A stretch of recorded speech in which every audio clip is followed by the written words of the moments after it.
Despite the enormous success of Andreas Illiger's Tiny Wings, there have been many prominent clones of it. The central gameplay mechanic is so distinctive that it's impossible for a developer to incorporate it into another game without looking like a brazen thief.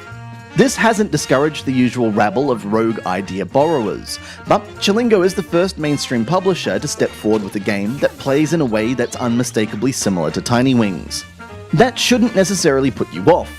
Woody Woodpecker may have obvious source material, but it also adds a substantial amount of other, also borrowed, source material to create a worthwhile hybrid. For the uninitiated, the goal in both Tiny Wings and Woody Woodpecker is to propel a flightless bird over an undulating landscape. Your only input is to press the screen to increase the weight of your bird. If you time your screen presses properly, your bird will descend heavily into bowl-shaped valleys and then launch out of them and arc satisfyingly through the air. Whereas Tiny Wings and its low-rent clones involve outrunning an approaching evil force of some kind, Woody Woodpecker is a cartoon racing game along the lines of Mario Kart. Instead of getting as far as you can, you just have to get as far as the finishing line. Rather than there being a single invisible force compelling you forwards, there are several opponents to catch up with, overtake, stay ahead of, and pummel with weapons.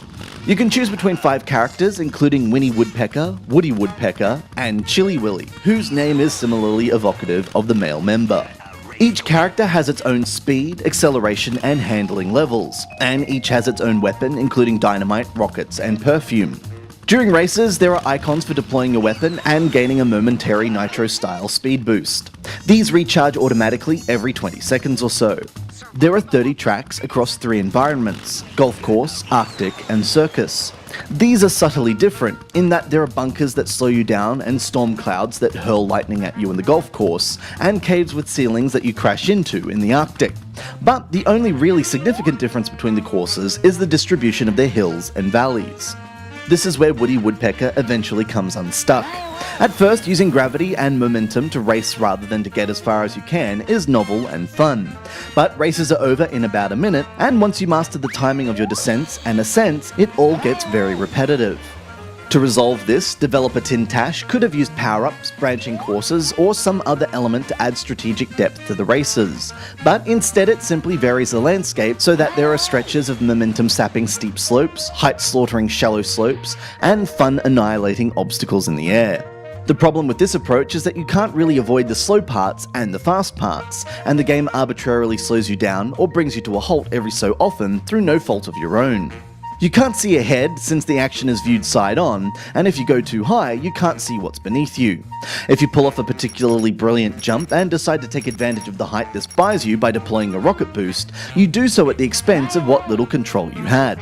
Tintash increases the difficulty as the game goes on by making the tracks more irregular and thus harder to gain momentum on. But since you still generally place without too much effort, all this really achieves is to make the game progressively less enjoyable. You can, of course, memorize each track so as to avoid unpleasant surprises and conduct the race in the optimal way, but the opposition isn't challenging enough to force you to play like this in single-player mode, so you won't. There's a 2-player multiplayer mode over Game Center, and this works pretty seamlessly, pairing you up with another player for a quick race whenever you feel like it. If any part of Woody Woodpecker is likely to encourage you to memorize tracks and think seriously about the best way to race on them, it's this mode. But the random, one-off nature of these encounters makes for a fairly shallow experience.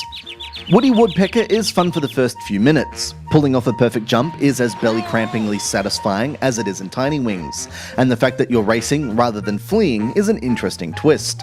But the power-ups, tracks, and multiplayer mode are all too perfunctory. The races are too short, and the game is too easy to hold your attention for long.